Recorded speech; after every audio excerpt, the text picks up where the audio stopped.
N11 ISൻ്റെ Hindu news അനാലിസിസിലേക്ക് സ്വാഗതം. ഇന്ന് നമ്മൾ ഡിസ്കസ് ചെയ്യുന്ന topics back channel diplomacy, re opening of schools, booster doses, scheme similar to MG NREGAs for urban India, Lok Sabha അഡ്ജോൺമെൻറ്റ്.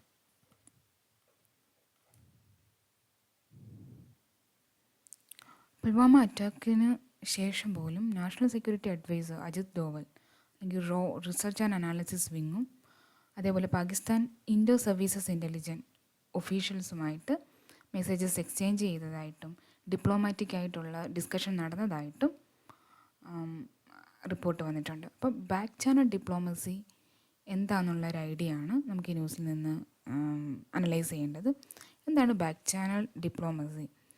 ഈ back channel diplomacy എന്ന് പറയുന്നത് India Pakistan അല്ലേ, ഇപ്പോൾ നമ്മൾ ഒരു എനിമി കൺട്രീസ് ആയിട്ട് കൺസിഡർ ചെയ്യുന്ന ഇന്ത്യയും പാകിസ്ഥാനും തമ്മിൽ ബാക്ക് ചാനൽ ഡിപ്ലോമസി എങ്ങനെയാണ് നിലനിൽക്കുന്നതെന്നാണ് നമ്മൾ അനലൈസ് ചെയ്യുന്നത്.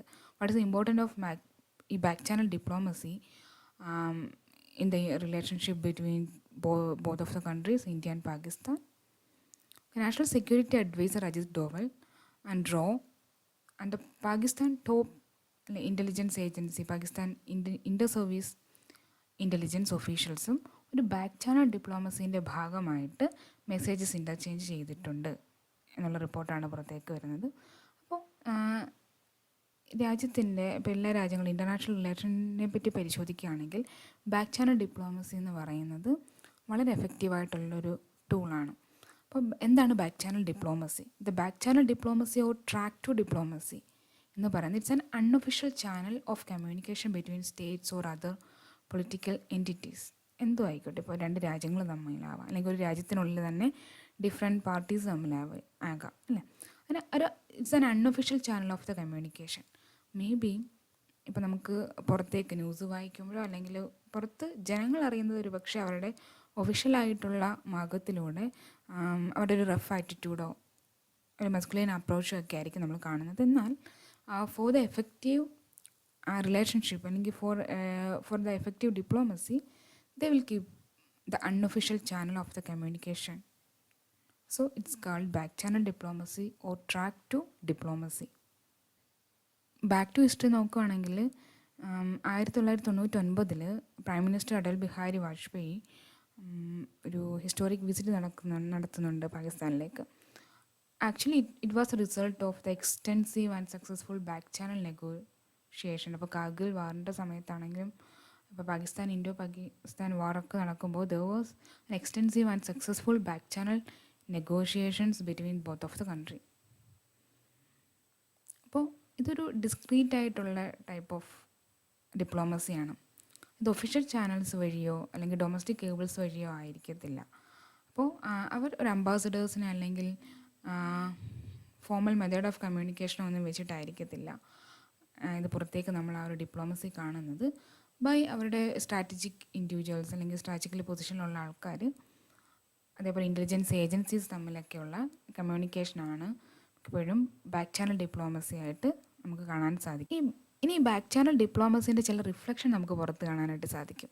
മേ ബി ഇപ്പോൾ പ്രൈം മിനിസ്റ്റർ പാകിസ്ഥാനിൻ്റെ റിപ്പബ്ലിക് ഡേയിൽ വിഷ് ചെയ്യുക, ഇനി ഇലക്ഷനിൽ ജയിക്കുമ്പോൾ അല്ലേ പ്രൈം മിനിസ്റ്ററിനെ പാകിസ്ഥാൻ പ്രൈം മിനിസ്റ്റർ കൺഗ്രാജുലേറ്റ് ചെയ്യുക, പാകിസ്ഥാൻ അല്ലേ ഫോർ ദ കോവിഡ് അസിസ്റ്റൻസിന് വേണ്ടിയിട്ട് തേർഡ് വേവ് ഓഫ് COVID-19 വേണ്ടിയിട്ട് ഒരു ഇന്ത്യക്ക് മെഡിക്കലായിട്ടുള്ള എയ്ഡും ഓക്സിജൻ സപ്ലൈക്ക് അസിസ്റ്റൻസ് ഓഫർ ചെയ്തിട്ടുണ്ടായിരുന്നു. It's also the part of back channel diplomacy. ഇനി ഈ ബാക്ക് ചാനൽ ഡിപ്ലോമസീൻ്റെ ചില റിസൾട്ട് നമ്മൾ അറിയുന്നത് ഇങ്ങനെയാണ്. അപ്പോൾ ഈ കണ്ട കാര്യങ്ങളെല്ലാം തന്നെ ഇപ്പോൾ for example in 1999 the visit of the Atal Bihari Vajpayee to Pakistan, and then we could see, for the example, our Prime Minister will greet them on their Republic Day. Then Pakistan is also offered assistance to India by the providing essential medical supplies. They offered at the time of third wave of COVID-19 the critical hospital needs like medical oxygen are in the shortage. So ഇതെല്ലാം അതിൻ്റെ ഒരു സൈനായിട്ടാണ് നമുക്ക് ചൂണ്ടിക്കാണിക്കാനായിട്ട് സാധിക്കും. അതുകൂടാണ്ട് cease fire at line of control അല്ല, വളരെ ടെൻഷനായിരുന്ന ബോർഡറിലുണ്ടാകുന്ന ഒരു പീസ് എന്ന് പറയുന്നത് it's actually the result of back channel diplomacy. എന്തുകൊണ്ടാണ് ഇന്ത്യയും പാകിസ്ഥാനും ഒരു ബാക്ക് ചാനൽ ഡിപ്ലോമസിയിലേക്ക് പോകാനുള്ള കാരണം, എന്താണ് അവരെ പ്രേരിപ്പിക്കുന്നത് നോക്കുമ്പോൾ നമുക്കറിയാൻ പറ്റും. പാകിസ്ഥാൻ അല്ലെ, ഇപ്പോൾ ഫിനാൻഷ്യൽ ആക്ഷൻ ടാസ്ക് ഫോഴ്സിൻ്റെ ഒരു ബ്ലാക്ക് ലിസ്റ്റ് ഗ്രേ ലിസ്റ്റിൽ നിന്നൊക്കെ പുറത്ത് കിടക്കണമെങ്കിൽ അവരുടെ ഹെവൻ ഓഫ് ടെററിസം എന്ന് പറഞ്ഞിട്ടൊരു ടൈറ്റിൽ അവർക്ക് ഉപേക്ഷിക്കേണ്ടതുണ്ട്. അപ്പോൾ ഏറ്റവും കൂടുതൽ ഇന്ത്യയാണ് പാകിസ്ഥാനെ ഫിനാൻഷ്യൽ ആക്ഷൻ ടാസ്ക് ഫോഴ്സ് പോലെയുള്ള ഇൻ്റർനാഷണൽ ഓർഗനൈസേഷൻ്റെ പ്ലാറ്റ്ഫോമിൽ കൂടുതൽ വിമർശിക്കുന്നത്, സപ്പോർട്ട് കിട്ടാതെ ഇന്ത്യയുടെ ഭാഗത്തു നിന്നാണ്. അതുകൊണ്ട് തന്നെ പാകിസ്ഥാൻ്റെ സൈഡിൽ നിന്ന് നോക്കുമ്പോൾ they have to follow this back channel diplomacy. ഇങ്ങനെയുള്ള ദുഷ്പേരുകൾ അല്ലെങ്കിൽ കാര്യങ്ങളൊക്കെ കുറയ്ക്കാൻ വേണ്ടിയിട്ടും ഇന്ത്യയുടെ കോപ്പറേഷൻ അത്യാവശ്യമാണ്.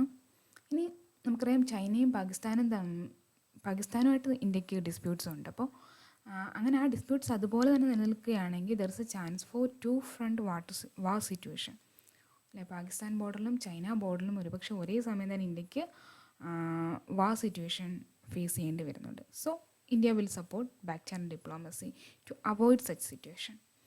ഇനി നമുക്ക് അഫ്ഗാനിസ്ഥാൻ്റെ കാര്യം നോക്കുകയാണെങ്കിൽ അവിടെ ഒരു ഡിസ്കണക്ഷൻ ഉണ്ട്, ജിയോ പൊളിറ്റിക്കൽ ഡിസ്കണക്ഷൻ വരുന്നുണ്ട് പാകിസ്ഥാനും ഇന്ത്യയും തമ്മിൽ. ഇപ്പോൾ ഹിസ്റ്റോറിക്കലായിട്ട് നോക്കുകയാണെങ്കിൽ Afghanistan is merely supporters of the India. India എപ്പോഴും അഫ്ഗാനിസ്ഥാൻ്റെ ഗവൺമെൻറ്റിനെ സപ്പോർട്ട് ചെയ്തിട്ടുണ്ട്. എന്നാൽ പാകിസ്ഥാനും ഇന്ത്യയും തമ്മിൽ അത്തരത്തിലുള്ള ഒരു കോഡിയർ റിലേഷൻഷിപ്പ് നമുക്ക് കാണാനും സാധിക്കുന്നില്ല. So the cooperation in Afghanistan സാധ്യമാകണമെന്നുണ്ടെങ്കിൽ the must be the back channel diplomacy. അപ്പോൾ ഏറ്റവും പ്രധാനപ്പെട്ട റിസൾട്ട് എന്ന് പറഞ്ഞാൽ സബ്സ്റ്റാൻഷ്യൽ ബോർഡർ റിലീഫാണ്. രണ്ട് രാജ്യങ്ങൾക്കും ഏറ്റവും നല്ല ബെനിഫിറ്റ് എന്ന് പറഞ്ഞാൽ സബ്സ്റ്റാൻഷ്യൽ ബോർഡർ റിലീഫാണ്. അപ്പോൾ അതുകൊണ്ട് തന്നെ അവരുടെ ബോർഡേഴ്സിൽ പീസ് വരുമ്പോഴത്തേക്ക് it enable them to concentrate on its new geo economics അപ്രോച്ചിലേക്ക് തിരിയാനായിട്ടത് സാധിക്കാറുണ്ട്.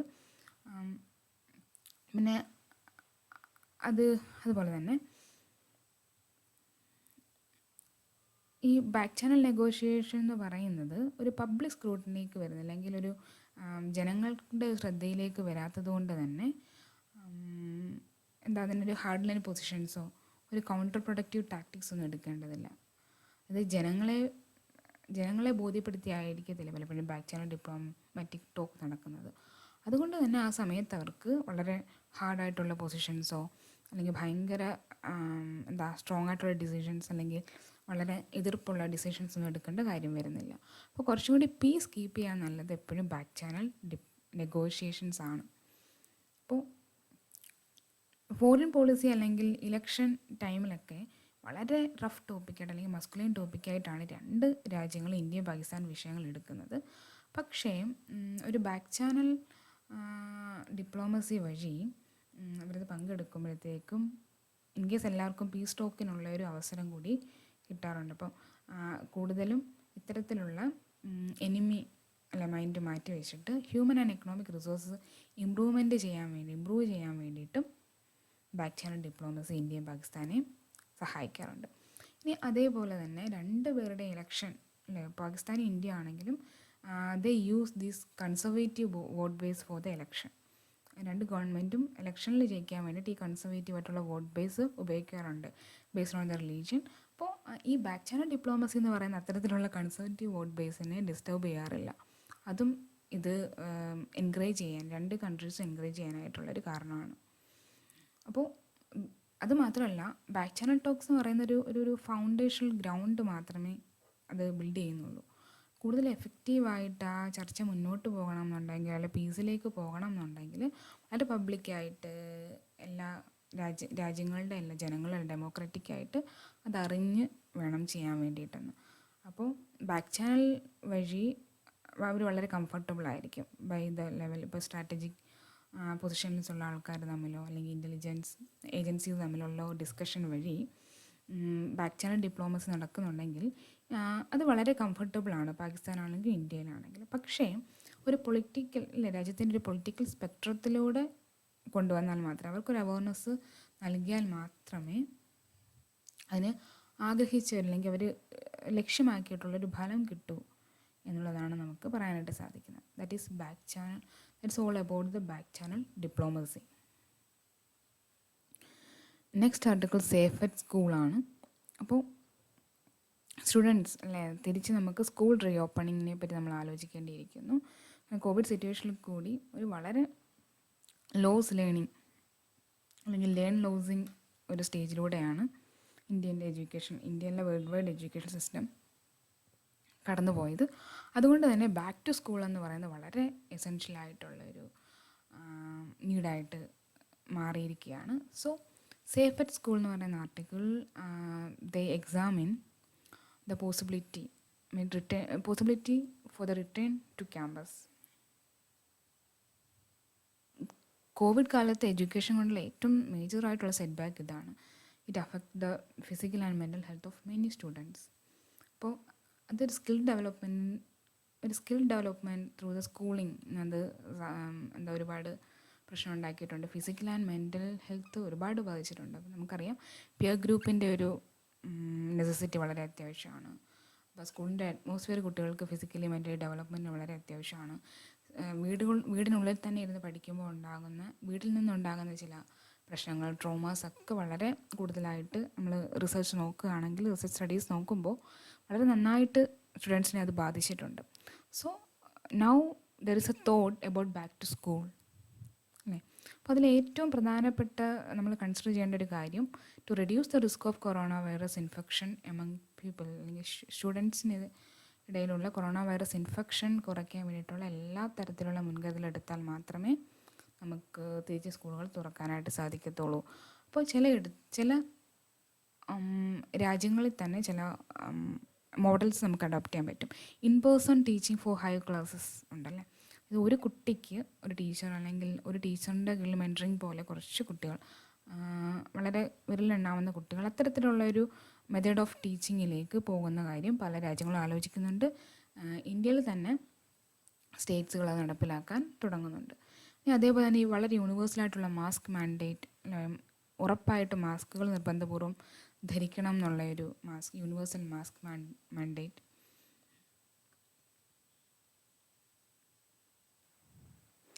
ഇനി പേഴ്സൺ സ്കൂളിംഗ് അഡ്വക്കേറ്റ് ചെയ്യുന്ന ചില പബ്ലിക് ഹെൽത്ത് പ്രൊഫഷണൽസ് പറയുന്നത് കൊച്ചുകുട്ടികളിൽ റിസ്ക് വളരെ കുറവാണ്. COVID-19 കാരണമുള്ള റിസ്ക് വളരെ കുറവാണ്. കാരണം they don't have the well developed ACE2 receptors in the lungs ആണ് കാരണമായിട്ട് പറയുന്നത്. അത് ആൻജിയോടെൻസിൻ കൺവേർട്ടിംഗ് എൻസൈം എന്ന് പറഞ്ഞിട്ടുള്ള റിസപ്റ്റേഴ്സ് നമുക്ക് കാണപ്പെടുന്നത് ഈ സെൽ മെംബ്രെയിനിലാണ്. ഇപ്പോൾ ഫോർ എക്സാമ്പിൾ ഇപ്പോൾ ഇൻറ്റെസ്റ്റൈൻ ആവാം, കിഡ്നി ആവാം, ലങ്സ് സെല്ലാവാം. ഇവിടെയൊക്കെ കാണുന്ന ACE2 റിസപ്റ്റേഴ്സിൻ്റെ ഡെവലപ്മെൻറ്റ് വളരെ കുറവാണ് കുട്ടികൾക്ക്. അപ്പോൾ പലപ്പോഴും ഒരു വൈറസിനെ ഒരു ഓർഗനിലേക്ക് കടത്താൻ അല്ലെങ്കിൽ ആ ഒരു എൻട്രി നൽകുന്നത് ഈ റിസപ്റ്റേഴ്സാണ്. ഈ റിസപ്റ്റേഴ്സാണ് അതിനെ അബ്സോർബ് ചെയ്തിട്ട് അതിനെ ആക്റ്റീവ് ആക്കുന്നത്. അപ്പോൾ അത്തരത്തിലുള്ള ACE2 റിസപ്റ്റേഴ്സ് കുട്ടികളിൽ വെൽ ഡെവലപ്ഡ് അല്ലാത്തത് കൊണ്ട്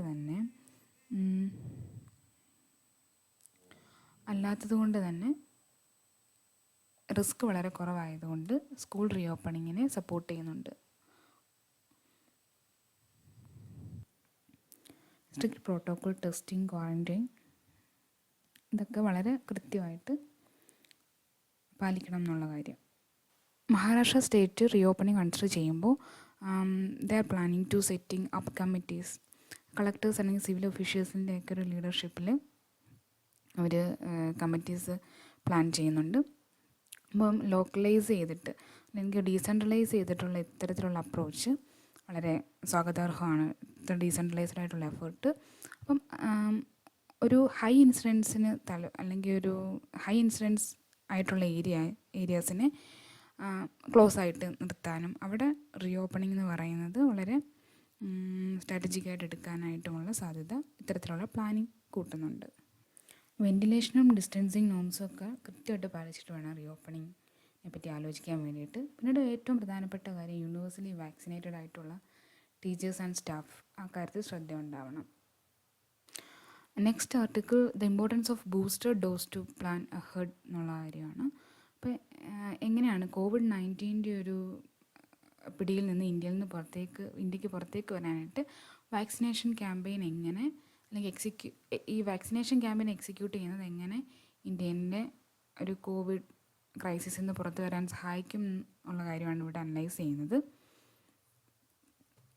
അപ്പോൾ ഇതിൽ 2 ക്ലാസിഫിക്കേഷൻ നമുക്ക് വാക്സിൻസ് ഉണ്ടല്ലേ. അപ്പോൾ ലൈവായിട്ടുള്ള അല്ലെങ്കിൽ റെപ്ലിക്കേറ്റിംഗ് ലൈവ് ഇൻഫെക്റ്റീഷ്യസ് വാക്സിൻസ് ഉണ്ട്, അതേപോലെ നോൺ റെപ്ലിക്കേറ്റിംഗ് നോൺ ഇൻഫെക്റ്റീഷ്യസ് വാക്സിൻസും ഉണ്ട്. അപ്പോൾ ഈ ലൈവ് അല്ലെങ്കിൽ റെപ്ലിക്കേറ്റിംഗ് വാക്സിൻസിന് ഉദാഹരണമാണ് ഇപ്പോൾ rubella vaccine, മീസിലസ് vaccine, moms, chicken ബോക്സിന് വരുന്ന വാക്സിൻ. അപ്പം അതായത് ആ ഒരു വാക്സിന് ഒരു ഡോസിനുള്ളിൽ തന്നെ ഫ്യൂ തൗസൻഡ്സ് ഓഫ് ലൈവായിട്ടുള്ള, എന്നാൽ അറ്റുനേറ്റഡ് എന്ന് പറയുമ്പോൾ ഒരു വീക്ക് സ്റ്റേജിലുണ്ടായിരിക്കും, അത്ര ആക്റ്റീവ് അല്ലാണ്ടിരിക്കുന്ന വൈറസസ് ഉണ്ടായിരിക്കും. അപ്പം അവരുടെ ബോഡി ടിഷ്യൂസിന് ഉള്ളിൽ കയറുമ്പോൾ ഉടനെ തന്നെ ദേ സ്റ്റാർട്ടഡ് ടു റെപ്ലിക്കേറ്റ്. ഭയങ്കര ഒരു മാക്സിമം നമ്പറിൽ അത് റെപ്ലിക്കേറ്റ് ചെയ്യാനായിട്ട് തുടങ്ങും. അപ്പോൾ അതിൻ്റെ ഇമ്മ്യൂൺ സിസ്റ്റത്തിനെ അത് സ്റ്റിമുലേറ്റ് ചെയ്യും. അപ്പോൾ ആ വൈറസ് എന്ന് പറയുന്നത് നമുക്കറിയാം, നമ്മൾ കൊടുക്കുന്ന വാക്സിനേഷൻ എന്ന് പറയുന്നത് ഇറ്റ്സ് ടൈപ്പ് ഓഫ് വൈറസ് അല്ലെങ്കിൽ ഇൻഫെക്റ്റീഷ്യസ് ഡിസീസസ് അല്ലെങ്കിൽ ഡിസീസസിന് കാരണമായിട്ടുള്ള ബാക്ടീരിയ വൈറസ് ഒക്കെ തന്നെയാണ്. അതിൻ്റെയും അത് തന്നെയാണ് അവിടുത്തെ പ്രോട്ടീൻ കാരിയർ എന്ന് പറയുന്നത്. അപ്പോൾ അവർ ട്രില്യൺ ആയിട്ടൊക്കെ എന്ത് ചെയ്യുന്നു, ഇത് ചെയ്യുന്നു. അപ്പോൾ അത്തരത്തിൽ ഡിവൈഡ് ചെയ്ത് വരുന്ന വൈറസിനകത്തുനിന്ന് അതിൻ്റെ ആൻറ്റിജൻസിന് ഇതിനായിട്ടുള്ള ആൻറ്റിബോഡീസ് ബോഡി എന്ത് ചെയ്യുന്നു, ഉൽപ്പാദിപ്പിക്കുന്നു. അത് പതുക്കെ ഡിഫെൻസീവായിട്ട് നിൽക്കുന്നു. അതാണ് വാക്സിനേഷൻ്റെ ഒരു മെത്തേഡ് എന്ന് പറയുന്നത്. അപ്പോൾ ഈ ഇൻജെക്റ്റഡ് വൈറസസ് സ്റ്റിമുലേറ്റ് ചെയ്ത് മൾട്ടിപ്ലൈ ചെയ്ത് ഹ്യൂമൻ ബോഡിയിൽ മൾട്ടിപ്ലൈ ചെയ്തിട്ട് സ്റ്റിമുലൈസ് ചെയ്ത് സസ്റ്റെയിൻ ചെയ്ത് കുറേ നാളത്തേക്ക് അവിടെ നമുക്ക് കാണാനായിട്ട് സാധിക്കും, നിൽക്കുന്നുണ്ട്. അപ്പോൾ നോൺ റെപ്ലിക്കേറ്റിംഗ് ഇൻജെക്റ്റഡ് വാക്സിൻ എന്ന് പറയുമ്പോൾ പ്രധാനപ്പെട്ട വാക്സിൻസ് എല്ലാം നോൺ റെപ്ലിക്കേറ്റഡ് ആയിട്ടുള്ള ഇൻജെക്റ്റഡ് വാക്സിനാണ്. ഇപ്പം diphtheria, whooping cough, tetanus, hepatitis B, haemophilus influenza B, pneumococcal, human papilloma virus, inactivated polio virus, inactivated hepatitis A vaccines. ഈ വാക്സിൻസ് എല്ലാം നോൺ റെപ്ലിക്കേറ്റിംഗ് ഇൻജെക്റ്റഡ് വാക്സിൻ തന്നെയാണ്. അപ്പോൾ COVID-19 നമ്മൾ നോക്കുകയാണെങ്കിൽ COVID-19 വാക്സിൻസും നോൺ റെപ്ലിക്കേറ്റഡ് ആയിട്ടുള്ള ഇൻജെക്റ്റഡ് വാക്സിനാണ്. അപ്പോൾ വളരെ ടൈനി എമൗണ്ട് ഓഫ് ആൻറ്റിജൻ ആയിരിക്കും ഇത്. ഇറ്റ്സ് മെഷർഡ് ഇൻ മൈക്രോഗ്രാം, അല്ലെങ്കിൽ ഇത്രയും ഒരു എമൗണ്ടിലുള്ള ഇനാക്ടിവേറ്റ് ആയിട്ടുള്ള, they are not able to replicate, അല്ലെങ്കിൽ അതിൻ്റെ ഒരു തോത് വളരെ കുറവായിട്ടായിരിക്കും. അപ്പോൾ ഇതിൻ്റെ ഒരു പ്രത്യേകത, ഈ ടൈപ്പ് ഓഫ് വാക്സിൻ്റെ പ്രത്യേകത എന്ന് പറയുമ്പോൾ we have to give multiple doses. ഇപ്പോൾ ഇനിഷ്യൽ 1 കൊടുക്കുക, അതിനുശേഷം അടുത്തൊരു സെക്ഷൻ അല്ലെ 1, 2, 3 ഡോസസിലാണ് ഇതിൻ്റെ ഒരു എഫക്റ്റീവായിട്ടുള്ള, നമുക്കൊരു ആക്റ്റീവായിട്ടുള്ളൊരു പാർട്ടിസിപ്പേഷൻ ബോഡിക്കുള്ളിൽ കാണാനായിട്ട് സാധിക്കുന്നത്. അപ്പം ആദ്യം ഉണ്ടാകുന്ന ഡോസസിന് നമ്മൾ ഒരു പ്രൈമിങ് ഡോസസ് എന്ന് പറയും. പിന്നീട് വരുന്ന ഡോസിനാണ് നമ്മൾ ബൂസ്റ്റർ ഡോസ് എന്ന് പറയുന്നത്. അപ്പം COVID-19 വാക്സിൻ, ഇപ്പോഴുള്ള എല്ലാ COVID-19 വാക്സിൻ എന്ന് പറയുന്നത് നോൺ റെപ്ലിക്കേറ്റിംഗ് കാറ്റഗറിയിലാണ് പെടുന്നത്. അപ്പോൾ ഒരു ലോങ് ലാസ്റ്റിംഗ് ഇമ്മ്യൂണിറ്റിക്ക് വേണ്ടിയിട്ട് ആദ്യം ഒരു പ്രൈം ഡോസസ് കൊടുക്കുമ്പോൾ ഒരു ഏർലി ഇമ്മ്യൂണിറ്റി വരുന്നുണ്ട്, ചെറിയ രീതിയിൽ ഡെവലപ്പ് ആവുന്നു ആൻറ്റിബോഡീസ്. അതിനുശേഷം ബൂസ്റ്റർ ഡോസസ് കൊടുത്താൽ മാത്രമേ, പിന്നീടുള്ള ഡോസസ് കൊടുത്താൽ മാത്രമേ ഒരു സസ്റ്റെയിൻ ആയിട്ടുള്ള ലോങ് ടൈം വരുന്ന ഹയർ ആൻറ്റിബോഡി ടൈറ്റർസ് ഉണ്ടാകുന്നുള്ളൂ. They will overcoming waning immunity. അപ്പോൾ ഇമ്മ്യൂണിറ്റി ആദ്യത്തെ ഡോസിന് ശേഷം ഇമ്മ്യൂണിറ്റി അക്വേർഡ് ചെയ്ത് ഇമ്മ്യൂണിറ്റി കുറഞ്ഞ് വരുമ്പോഴേക്കുമാണ്, അല്ലെങ്കിൽ T സെൽസ്, മെമ്മറി സെൽസ് ഒക്കെ അത് ഡിഫെൻസീവ് മെക്കാനിസം കുറയുന്ന സമയത്ത് തന്നെ നമുക്ക് സെക്കൻഡ് ഡോസ് അല്ലെങ്കിൽ തേർഡ് ഡോസ് കൊടുക്കേണ്ട അവസ്ഥയുണ്ട്. അതിനെയാണ് നമ്മൾ ബൂസ്റ്റർ ഡോസസ് എന്ന് പറയുന്നത്. അപ്പോൾ ഇങ്ങനെയുള്ള ബൂസ്റ്റർ ഡോസസിന് നമ്മൾ ആദ്യം കൺസിഡർ ചെയ്യേണ്ടത് പർട്ടിക്കുലർ ആയിട്ടുള്ള വൾണറബിൾ ആയിട്ടുള്ള സെഷൻസിനെയാണ്. അപ്പോൾ നമുക്കറിയാം സെക്കൻഡ് ഡോസ് വാക്സിൻ എന്ന് പറയുന്നത് ഇത്തരത്തിലുള്ള കാറ്റഗറിയിലുള്ള ആൾക്കാരെയാണ് നമ്മൾ കൺസിഡർ ചെയ്യേണ്ടത്. ഇപ്പോൾ അല്ലേ, പ്രായമുള്ള ആൾക്കാർ, അതും പ്രായമുള്ള പുരുഷന്മാർ എന്നുള്ള അവസ്ഥ, ഓർഗൻ ട്രാൻസ്പ്ലാന്റ്സ് കഴിഞ്ഞിട്ടുള്ള ആൾക്കാർ, ക്യാൻസർ ട്രീറ്റ്മെൻറ്റിലിരിക്കുന്നത്, അല്ലെ, കൊമോബിഡിറ്റി ഉള്ള ആൾക്കാർ, അതായത് ഒന്നിലധികം രോഗങ്ങളുള്ള ആൾക്കാർ, ഈ ആൻറ്റിബോഡി റെസ്പോൺസ് വളരെ വീക്കായിട്ടുള്ള ആൾക്കാർ, ഇത് യങ്ങർ നോർമൽ കൗണ്ടർ പാർട്സ് അല്ലെങ്കിൽ യുവാക്കൾക്കിടയിൽ തന്നെ ഇമ്മ്യൂണിറ്റി വളരെ കുറവുള്ള ആൾക്കാർ. അപ്പോൾ അവരാണ് കൂടുതൽ വൾണറബിളായിട്ടുള്ള സിവിയർ ഡിസീസിനാണെങ്കിലും ഡെത്തിനാണെങ്കിലും. So the urgent need for the booster doses to ensure and sustain protective immunity. ഇപ്പോൾ സയൻസ് ഓഫ് വാക്സിനോളജി ഡിമാൻഡ് ചെയ്യുന്നൊരു കാര്യം, ഒരു വെൽ ചൂസൺ ഇൻ്റർവെല്ലിൽ ഈ ബൂസ്റ്റർ ഡോസ് ഒരു അറ്റ്ലീസ്റ്റ് 1 ബൂസ്റ്റർ ഡോസ്, അതായത് ഫസ്റ്റ് ഡോസിന് ശേഷം അറ്റ്ലീസ്റ്റ് 1 ടൈമിലെങ്കിലും ബൂസ്റ്റർ ഡോസ് കൊടുത്തേ കഴിയും. അപ്പോൾ അതിൻ്റെ ഒരു ഇൻ്റർവെൽ എന്ന് പറയുമ്പോൾ നമുക്കറിയാം ചിലപ്പോൾ 4 months 6 to 12 months ഒക്കെ ആവാനായിട്ട് സാധ്യതയുണ്ട്. ഡിപ്പെൻഡ് അപ്പോൺ ദ വാക്സിൻ, അതനുസരിച്ചിട്ടാണ് വരുന്നത്. അപ്പോൾ ലോങ് ലീവ്ഡ് ആയിട്ടുള്ള ആൻറ്റിബോഡി സെക്രീറ്റിംഗ് സെൽസ് പ്രൊഡക്റ്റ് ചെയ്യാൻ വേണ്ടിയിട്ടും ലോങ് ലീവ്ഡ് മെമ്മറി സെൽസിനൊക്കെ വേണ്ടിയിട്ടാണ് ഈ ബൂസ്റ്റർ ഡോസസ് നമ്മളെ ഹെൽപ്പ് ചെയ്യുന്നത്. അപ്പോൾ ഒരു വാക്സിനേഷൻ സ്ട്രാറ്റജി നമ്മൾ പ്ലാൻ ചെയ്യുമ്പോൾ അഡൾട്ട്സ് ആൻഡ് ചിൽഡ്രൻ അല്ലേ, ഒരു പ്രൈമറി ഡോസ് എന്ന് പറയുന്ന അഡൾട്ട്സ് ആൻഡ് ചിൽഡ്രൻ കംപ്ലീറ്റ് ചെയ്തതിന് ശേഷം 3rd ഡോസ് എന്ന് പറയുന്നത് എന്തായാലും സ്പെഷ്യൽ കാറ്റഗറിക്ക് കൊടുത്തിരിക്കണം. അപ്പോൾ അതിന് ശേഷം ബാക്കി എല്ലാവർക്കും ഒരു 1 yearനുള്ളിൽ എല്ലാ ബൂസ്റ്റർ ഡോസും കിട്ടിയിരിക്കണം എന്നുള്ള ഇത് ഉറപ്പ് വരുത്തേണ്ടതുണ്ട്. അപ്പോൾ അങ്ങനെ ഒരു വാക്സിനേഷൻ ക്യാമ്പയിൻ മെറ്റിക്കുലസ് ആയിട്ട് പ്ലാൻ ചെയ്ത് എക്സിക്യൂട്ട് ചെയ്തിട്ടുള്ളൊരു വാക്സിനേഷൻ ക്യാമ്പയിൻ നടത്തിയാൽ മാത്രമേ ഈ ഇത്തരത്തിലുള്ള ഹൈ ട്രാൻസ്മിഷൻ എഫിഷ്യൻസി എന്നുള്ളത് കുറയ്ക്കാനായിട്ട് സാധിക്കത്തുള്ളൂ. അപ്പോൾ ഇങ്ങനെയുള്ള വേരിയൻസിന്, ഇപ്പോൾ ഡെൽറ്റ വേരിയൻസ് നമുക്കറിയാം വളരെ പോയ്സണസ് ആയിട്ടുള്ളൊരവസ്ഥയാണ്. അപ്പോൾ അത്തരത്തിലുള്ള കൺസിഡറേഷനൊക്കെ ഉണ്ടായിരിക്കണം. Next article is an urban job safety net.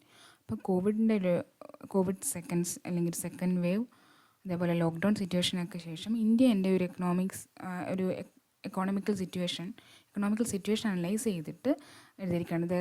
There should be the need of urban job safety net, അല്ലെങ്കിൽ MG നരേഗ പോലെയുള്ള റൂറൽ ഏരിയാസിൽ വരുന്ന എംപ്ലോയ്മെൻറ്റ് പ്രോഗ്രാമിന് ആൾട്ടർനേറ്റീവായിട്ട് അർബൻ ഏരിയയിലും അത്തരത്തിലുള്ള സിസ്റ്റം വേണം എന്ന് അഡ്വക്കേറ്റ് ചെയ്യുന്നൊരു ആർട്ടിക്കിളാണ്. ആദ്യത്തെ പാർട്ടിൽ the compare the India with global scenario, കാരണം വേൾഡ് എക്കണോമിക് ഔട്ട്ലുക്ക് റിപ്പോർട്ട് അല്ലെ, IMFൻ്റെ വേൾഡ് എക്കോണമിക് ഔട്ട്ലുക്ക് റിപ്പോർട്ടിൽ ഇപ്പോൾ 2021 റിലീസായിട്ടുള്ള റിപ്പോർട്ടിൽ പറയുന്നത് എല്ലാ കൺട്രീസും ചൈന ഒഴിച്ച് ബാക്കി എല്ലാ കൺട്രീസിനും എക്കണോമിക് കോൺട്രാക്ഷൻ സംഭവിച്ചിട്ടുണ്ട്. ഗ്ലോബൽ GDP ഷ്രങ്ക് ഒരു 3.3% അത് ചുരുങ്ങിയിട്ടുണ്ട്. ഇന്ത്യൻ്റെ GDP എന്ന് പറയുമ്പോൾ 8% കോൺട്രാക്റ്റ് ചെയ്തിട്ടുണ്ട്. എന്നാൽ ചൈന മറ്റുള്ള രാജ്യങ്ങളിൽ 2.3% അവരുടെ ഒരു ഗ്രോത്ത് കാണിക്കുന്നുണ്ട്. ഇനി അൺഎംപ്ലോയ്മെൻറ്റ് റേറ്റ് നോക്കുകയാണെങ്കിൽ യൂറോപ്യൻ യൂണിയൻ ഏരിയ ആണെങ്കിലും US ആണെങ്കിലും കാനഡ ആണെങ്കിലും 7.1, 8.1, 9.6 ഈ ഒരു പെർസെൻറ്റേജിൽ അവർക്കൊക്കെ അവരുടെ അൺഎംപ്ലോയ്മെൻറ്റ് റേറ്റ് കൂടിയിട്ടുണ്ട്. Spain, Greece, Philippines, Argentina, Brazil, Colombia, Peru, ഇതെല്ലാം അൺഎംപ്ലോയ്മെൻറ്റ് റേറ്റ് ഏകദേശം ഡബിൾ ഡിജിറ്റ് ആയിട്ടുള്ള രാജ്യങ്ങളാണ്. അപ്പോൾ centre for monitoring Indian economics estimate അനുസരിച്ചിട്ട് അൺഎംപ്ലോയ്മെൻറ്റ് റേറ്റ് എന്ന് പറയുന്നത് 2020 നമുക്ക് ഏകദേശം 23.5% ആയി നമ്മൾ ഡബിൾ ഡിജിറ്റിലേക്ക് എത്തിയതാണ്. പിന്നെ ഫെബ്രുവരി 2021 ആയപ്പോഴേക്കും 6.9% ആയിട്ടത് മാറുകയും ചെയ്തിട്ടുണ്ട്. അപ്പോൾ അതിൽ നമുക്കറിയാം ഒരു അർബൻ സൈഡിൽ നിന്ന് റൂറൽ ഏരിയയിലേക്കുള്ള മൈഗ്രൻ്റ് ലേബേഴ്സിൻ്റെ ഒരു മൈഗ്രേഷൻ എന്ന് പറയുന്നത് ആ ലോക്ക്ഡൗൺ സിറ്റുവേഷനിൽ വളരെ വിഷമമുള്ളൊരു കാര്യമായിരുന്നു. അപ്പം അവരെ എല്ലാവരെയും MG നരേഗേൻ്റെ ഒരു ഇതിലേക്കാണ് അവരെ എന്ത് ചെയ്തത്, ഇൻക്ലൂസീവായിട്ട് ആഡ് ചെയ്യപ്പെട്ടത്. അപ്പോൾ അർബൻ ഏരിയയിൽ നിന്നുള്ള ഈ ഒരു ഷിഫ്റ്റിംഗ് അല്ലെങ്കിൽ അവരുടെ ആ ഒരു മൈഗ്രേഷൻ എന്ന് പറയുന്നത് നമുക്ക് എങ്ങനെ അവോയ്ഡ് ചെയ്യാം by alternative of the MG NREGA in urban areas എന്നുള്ളതാണ് ഇവിടെ പറഞ്ഞത്. അപ്പോൾ ഈ റൂറൽ അർബൻ പെർസ്പെക്റ്റീവ് എന്ന് പറയുന്ന 2 രീതിക്ക്, ഇപ്പോൾ ഈ റൂറൽ അർബൻ പെർസ്പെക്റ്റീവ് ഏതൊരു അപ്രോച്ചിലും നമുക്ക് ആവശ്യമാണ്. കാരണം ഒരു എക്കണോമിക് ഷോക്ക് ഉണ്ടാവുകയാണെങ്കിൽ ഒരു സേഫ്റ്റി നെറ്റ് പ്രൊവൈഡ് ചെയ്യണം ജനങ്ങൾക്ക് വേണ്ടി. അവരെവിടെ താമസിക്കുന്നുണ്ടെങ്കിൽ പോലും അവർക്കൊരു സേഫ്റ്റി നെറ്റ് അല്ലെ, ലൈവ്ലിഹുഡ് സേഫ്റ്റി നെറ്റ് പ്രൊവൈഡ് ചെയ്യേണ്ടതുണ്ട് സ്റ്റേറ്റ്. അപ്പോൾ അത്തരത്തിലുള്ള ഒരു ലൈവ്ലിഹുഡ് സേഫ്റ്റി നെറ്റ് എന്ന് പറയുന്നത് വളരെ കോംപ്രിഹെൻസീവ് കവറേജ് ഉണ്ടായിരിക്കണം. അപ്പോൾ നമുക്കറിയാം റൂറൽ ഏരിയയിൽ മാത്രമാണ് Mahatma Gandhi national rural employment guarantee scheme ഉണ്ടായിരിക്കുന്നത്. അർബൻ ഇന്ത്യയിൽ അത്തരത്തിലുള്ള ഒരു ക്വസ്റ്റ്യൻ നമ്മൾ കാണുന്നില്ല. അപ്പോൾ അതിന് പകരം ഉള്ളത് നാഷണൽ അർബൻ ലൈവ്ലിഹുഡ് മിഷൻ ഉണ്ട്. അല്ലേ റൂറൽ ഏരിയയിൽ നിൽക്കുന്നത്. പക്ഷേ അതെന്ന് പറയുന്നത് സ്കിൽ ഗ്രേഡേഷനിൽ സ്കിൽ അപ്ഗ്രേഡേഷന് വേണ്ടിയിട്ട് നിൽക്കുന്നതാണ്. അതായത് സെൽഫ് എംപ്ലോയ്മെൻറ്റ് ഓൾറെഡി സ്കിൽഡ് ആയിട്ടുള്ള വർക്കാണ് അതിൽ വരുന്നത്. സെൽഫ് എംപ്ലോയ്മെൻറ്റ് നമുക്ക് ഒരു ക്രെഡിറ്റ് ലിങ്കേജസ് ഒക്കെ ഉപയോഗിച്ച് ബാങ്കിൽ നിന്നുള്ള അസിസ്റ്റൻസ് ഒക്കെ വെച്ചിട്ട് സ്കില്ല് അപ്ഗ്രേഡ് ചെയ്തിട്ട് സെൽഫ് എംപ്ലോയ്മെൻ്റ് എന്നാണ് നാഷണൽ അർബൻ ലൈവ്ലിഹുഡ് മിഷനിനകത്ത് ഫോക്കസ് ചെയ്യുന്നത്. അപ്പോൾ ഈ ഒരു സ്കീം എന്ന് പറയുന്നത് വേജ് എംപ്ലോയ്മെൻറ്റ് പ്രൊവിഷൻ എന്ന് പറയുന്നത്, അതായത് MG നഗരയ്ക്ക് അൺസ്കിൽഡ് വർക്കേഴ്സിന് കൊടുക്കുന്ന വേജ് എംപ്ലോയ്മെൻറ്റ് ഗ്യാരൻറ്റി ഈ ഒരു പ്രോഗ്രാമിൽ നമുക്ക് കാണാനായിട്ട് സാധിക്കുന്നില്ല. അപ്പോൾ ഈ rural urban livelihood security divide എന്ന് പറയുന്നത് നമ്മൾ കൃത്യമായിട്ട് കണ്ടത് when the migrant labour moving in large number from the urban to rural area ഒരവസ്ഥയിലാണ്. അപ്പോൾ ചില സ്റ്റേറ്റ്സ് ചില wage employment based urban livelihood സ്കീമുമായിട്ട് വെച്ചിട്ട് എക്സ്പെരിമെൻറ്റേഷൻ നടത്തിയിട്ടുണ്ട്. എന്തുകൊണ്ടാണ് അർബൻ ഏരിയയ്ക്ക് അറ്റൻഷൻ കൊടുക്കേണ്ടതെന്നുള്ള രീതിക്ക്. അപ്പോൾ അതിൽ വളരെ പ്രധാനപ്പെട്ട ഒരു എക്സാമ്പിൾ ഹിമാചൽ പ്രദേശിൻ്റെ മുഖ്യമന്ത്രി ഷഹ്രി ആജീവിക ഗ്യാരണ്ടി യോജനയാണ്, MMSAGY ആണ്. അപ്പോൾ അവർ livelihood security in urban area എന്ന് പറഞ്ഞിട്ടുള്ളൊരു ഒബ്ജക്റ്റീവ് വെച്ചിട്ടാണ് 120 ഡേയ്സിൻ്റെ ഗ്യാരണ്ടീഡ് വേജ് എംപ്ലോയ്മെൻറ്റ് ഒരു financial year 2020-21 minimum wage 120 days ഉറപ്പാക്കിയിട്ടുണ്ട്. MMSAGY നടപ്പിലാക്കി ഹിമാചൽ പ്രദേശിൽ. അപ്പോൾ അത്തരത്തിൽ നമുക്കറിയാം ഒരു ഫിസ്ക്കൽ ഒരു നോം കണ്ടെത്തുമ്പോൾ വളരെ ഡിഫിക്കൽട്ടായിരുന്നു കോവിഡ് സിറ്റുവേഷനിൽ. പക്ഷേ they decided to fund wage component from the grants already available to the urban local bodies.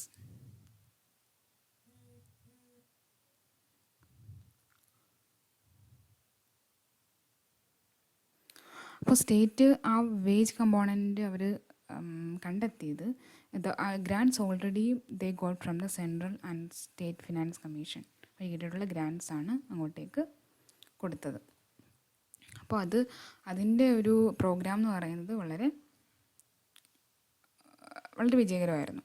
അപ്പോൾ ഏകദേശം 3% of total urban house hold അതിൽ നിന്നും ബെനിഫിറ്റ് കിട്ടുന്നുണ്ട്. അതേപോലെ അത് ഭയങ്കരമായിട്ട് ആ ഒരു സ്കോപ്പ് എന്ന് പറയുന്നത് അവർ ഭയങ്കരമായിട്ട് ബ്രോഡൻ ചെയ്തു. ലൈക്ക് മസ്റ്റർ റോൾ ബേസ്ഡ് ആയിട്ടുള്ള വർക്ക്സ് ആയിരുന്നു, കൃത്യമായിട്ട് അറ്റൻഡൻസ് രേഖപ്പെടുത്തിയിട്ടുള്ള മസ്റ്റർ റോൾ ബേസ്ഡ് വർക്ക്സാണ് കൊടുത്തത്. അതേപോലെ ബാക്കിയുള്ള മുനിസിപ്പൽ അസറ്റ് ക്രിയേഷന് അല്ലെങ്കിൽ ഒരു അസറ്റ് ക്രിയേഷൻ അല്ലേ MG നഗരയൊക്കെ നമ്മൾ നോക്കുകയാണെങ്കിൽ കൂടുതലും അസറ്റ് ക്രിയേഷൻ ലൈക്ക് അല്ലെങ്കിൽ ഒരു വൃത്തിയാക്കുക, എൻവയോൺമെൻറ്റ് വൃത്തിയാക്കുക, അങ്ങനെയൊക്കെയുള്ള കാര്യങ്ങൾ അല്ലേ, തോട് വൃത്തിയാക്കുക, പുഴ വൃത്തിയാക്കുക, അത്തരത്തിലുള്ള അസറ്റ് ക്രിയേഷന് പകരം മുനിസിപ്പൽ സർവീസസിലേക്കാണ് ഇവർ കുറച്ചുകൂടി അറ്റൻഷൻ കൊടുത്തത്.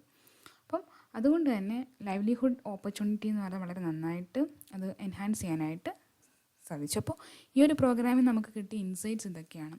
അർബൻ ലൈവ്ലിഹുഡ് സ്കീം എന്ന് പറയുന്നത് ഒരു എക്സിസ്റ്റിംഗ് ഫിസിക്കൽ സ്പേസിൽ നിന്നുകൊണ്ട് തന്നെ ലോഞ്ച് ചെയ്യാനായിട്ട് സാധിക്കും. അപ്പോൾ യൂണിയനും സ്റ്റേറ്റ്സിനും എന്ത് ചെയ്യാനായിട്ട് സാധിക്കും, റിസോഴ്സസ് ടുഗദറായിട്ട് അല്ലേ ഒരുമിച്ച് നൽകാനായിട്ട് സാധിക്കും. ഇനി സെപ്പറേറ്റ് മിനിമം വേജസ് എന്ന് പറയുന്നത് റൂറൽ അർബൻ ഏരിയയിൽ സെപ്പറേറ്റ് മിനിമം വേജസ് സ്കീം കൊടുക്കുകയാണെങ്കിൽ ഈ മൈഗ്രേഷൻ ടു അർബൻ ഏരിയാസ് എന്ന് പറയുന്നതും കുറയ്ക്കാൻ പറ്റും. അതേപോലെ തന്നെ അർബൻ ഏരിയസിൽ നിന്ന് മൈഗ്രേറ്റ് ചെയ്ത് റൂറൽ ഏരിയയിലേക്ക് വരുന്നതും ആ മൈഗ്രേഷൻ്റെ തോതും കുറയ്ക്കാനായിട്ട് സാധിക്കുന്നു കണ്ടു. ഇനി ഫോക്കസ് എന്ന് പറയുന്ന അസറ്റ് ക്രിയേഷനിൽ നിന്നൊരു സർവീസ് ഡെലിവറിയിലേക്ക് ഷിഫ്റ്റ് ചെയ്യണം എന്നുള്ള കാര്യം ചൂണ്ടിക്കാണിക്കുന്നുണ്ടായിരുന്നു.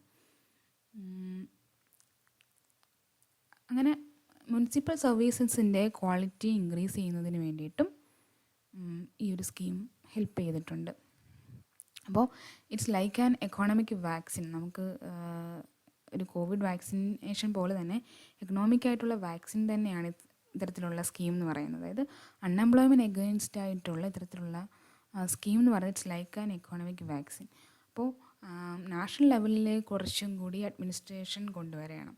സ്റ്റേറ്റിനേക്കാൾ ഉപരി സെൻട്രലി സ്പോൺസേഡ് ആയിട്ടുള്ള സ്കീമുകളായിട്ട് ഇത് മാറണം എന്നും ആർട്ടിക്കിൾ പരിശോധിക്കുന്നുണ്ട്.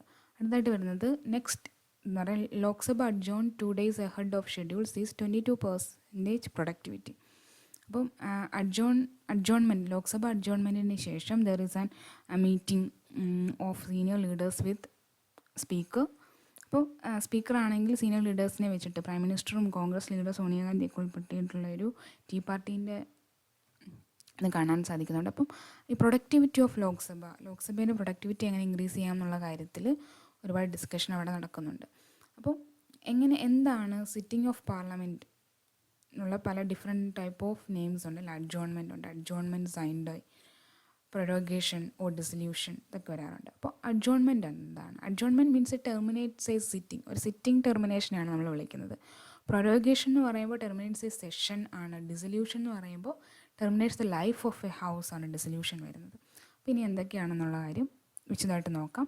ഒരു ഇന്ത്യൻ പാർലമെൻറ്റിൻ്റെ സെഷൻ എന്ന് പറയുമ്പോൾ ഒരു ഹൗസിൻ്റെ ഫസ്റ്റ് സിറ്റിംഗ് ഓഫ് ഹൗസ് തൊട്ട് അതിൻ്റെ ഒരു പ്രൊറോഗേഷൻ അല്ലെങ്കിൽ ഡിസൊല്യൂഷൻ വരെയുള്ള സമയമാണ്. അപ്പോൾ ഒരു ലോക്സഭാ സമ്മേളനം ഒരു സെഷനിൽ കൂടി കഴിയുമ്പോൾ അത് നിർത്തലാക്കുന്നു, അത് കഴിയുന്നു. നമുക്കറിയാം 3 സെഷൻസ് ഉണ്ടല്ലേ. ബജറ്റ് സെഷനുണ്ട്, വിൻ്റർ സെഷനുണ്ട്, സമ്മർ സെഷനുണ്ട്. അപ്പോൾ ഒരു സെഷൻ കഴിയുന്നിട്ട് അടുത്ത സെഷൻ വരുന്നിടം വരെ എൻ്റെ reassembly of new session. Prorogation എന്ന് പറയുമ്പോൾ നമ്മൾ പറഞ്ഞു ടെർമിനേറ്റ്സ് ഒരു സെഷൻ അവസാനിക്കുകയാണ്. അപ്പോൾ അത്തരത്തിൽ ആ സെഷൻ അവസാനിച്ചതിന് ശേഷം എൻ്റെ റീഅസംബ്ലിക്ക് ഇടയിലുള്ള ആ സമയത്തിനാണ് നമ്മൾ റിസേഴ്സ് എന്ന് പറയുന്നത്. സമ്മോണിംഗ് എന്ന് പറയുമ്പോൾ ആദ്യമായിട്ട് എല്ലാ മെമ്പേഴ്സ്, പാർലമെൻറ്റിലെ എല്ലാ മെമ്പേഴ്സിനെയും പാർലമെൻറ്റിൽ മീറ്റ് ചെയ്യുന്നതിനെയാണ്. അപ്പോൾ ഇന്ത്യൻ പ്രസിഡൻ്റാണ് അതിനായിട്ട് സമ്മോൺ ചെയ്യുന്നത്. Parliament from time to time summoning നടത്തുന്നത് പ്രസിഡൻ്റാണ്. അപ്പോൾ പാർലമെൻറ്റിൻ്റെ 2 സെഷൻ എന്ന് പറയുന്നത് അവർ തമ്മിലുള്ള ഡിസ്റ്റൻസ് ഏകദേശം 6 months മാത്രമാണ് മാക്സിമം വരാൻ പറ്റുന്നത്. അതായത് പാർലമെൻറ്റ് ഒരു ഇയറിൽ 2 തവണ കൂടിയിരിക്കണം എന്നുള്ളത് മാൻഡേറ്ററി ആണ്. അഡ്ജോൺമെൻറ്റ് നമ്മൾ നോക്കുമ്പോൾ ഒരു അഡ്ജോൺമെൻറ്റ് എന്ന് പറയുമ്പോൾ it's a suspend the work in a sitting for a specified time. ഇപ്പം അവേഴ്സ്, ഡേയ്സ് ഓർ വീക്സ്. അപ്പോൾ ഒരു സെഷനിൽ തന്നെ ഒരു പ്രത്യേക സമയത്തേക്ക് മാത്രം സസ്പെൻഡ് ചെയ്യുന്നൊരു അവസ്ഥ. ഇപ്പോൾ ഇന്നത്തെ ആക്ടിവിറ്റി കഴിഞ്ഞിട്ട് അടുത്ത ദിവസമായിരിക്കും അടുത്ത ഒരു സിറ്റിംഗ് വരുന്നത്. അപ്പോൾ അങ്ങനെയുള്ളതിനെ നമ്മൾ അഡ്ജോൺമെൻ്റ് എന്ന് പറയുന്നു.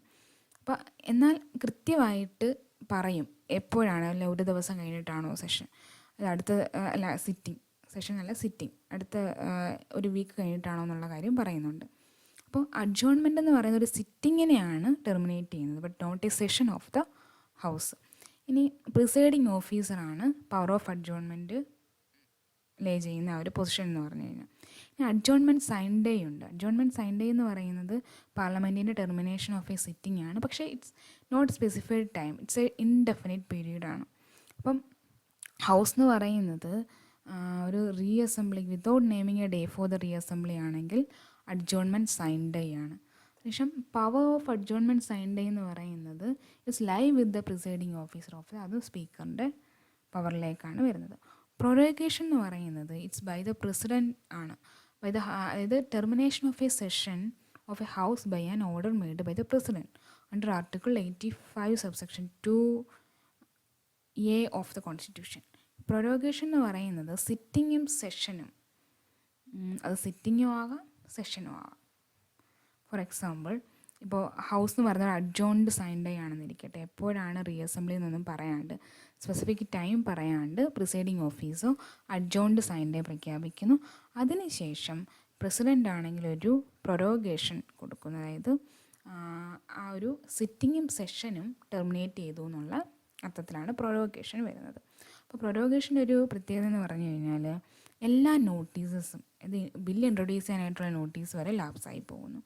ഇനി നെക്സ്റ്റ് സെഷന് മാത്രമേ നോട്ടീസുകൾ അവിടെ പ്രിവെയിൽ ചെയ്യുന്നുണ്ടെങ്കിൽ അത് കൊടുക്കാനായിട്ട് സാധിക്കും. ഇനി ഡിസൊല്യൂഷൻ നമുക്കറിയാം very life of the existing house. അപ്പോൾ ഉണ്ടായിരുന്ന ഒരു മന്ത്രിസഭ അല്ലെങ്കിൽ ഗവൺമെൻറ്റിൻ്റെ എൻഡ് തന്നെയാണ്. It's the end the very life of the existing house. ഇനി ഒരു ജനറൽ ഇലക്ഷൻ കഴിഞ്ഞതിന് ശേഷമായിരിക്കും അടുത്ത ഹൗസ് കോൺസ്റ്റിറ്റ്യൂട്ട് ചെയ്യുന്നത്. അപ്പോൾ രാജ്യസഭ ഒരു പെർമനൻറ്റ് ഹൗസ് ആയതുകൊണ്ട് it's not subject to dissolution, but Lok Sabha is subject to dissolution. ഇനി ഓട്ടോമാറ്റിക് ഡിസൊല്യൂഷൻ ഉണ്ടല്ലേ. അപ്പോൾ ടെന്യൂർ കഴിഞ്ഞിട്ട് 5 വർഷം കഴിഞ്ഞതിന് ശേഷം വളരെ ഓട്ടോമാറ്റിക്കായിട്ടുള്ള ഡിസൊല്യൂഷൻ ഉണ്ട്. ഇനി അടുത്ത നെക്സ്റ്റ് വരുന്നൊരു നാഷണൽ എമർജൻസിയിൽ വരുന്ന ഡിസൊല്യൂഷനാണ്. പ്രസിഡൻറ്റിൻ്റെ ഓർഡർ വെച്ചിട്ടും ഡിസൊല്യൂഷൻ വരാറുണ്ട്. അത് പ്രസിഡൻറ്റിന് ലോക്സഭയ്ക്ക് ഡിസോൾവ് ചെയ്യാനായിട്ട് സാധിക്കും before the end of the time. അപ്പോൾ എപ്പോഴാണോ പ്രൈം മിനിസ്റ്റർ അറിയിക്കുന്നത് that's his government lost confidence, then no party is able to form the government. പിന്നെ ഒരു പാർട്ടിക്കും ഗവൺമെൻറ്റിനെ ഫോം ചെയ്യാൻ സാധിക്കുന്നില്ല എങ്കിൽ ഡിസൊല്യൂഷൻ എന്ന് പറയുന്നത് സംഭവിക്കുന്നു.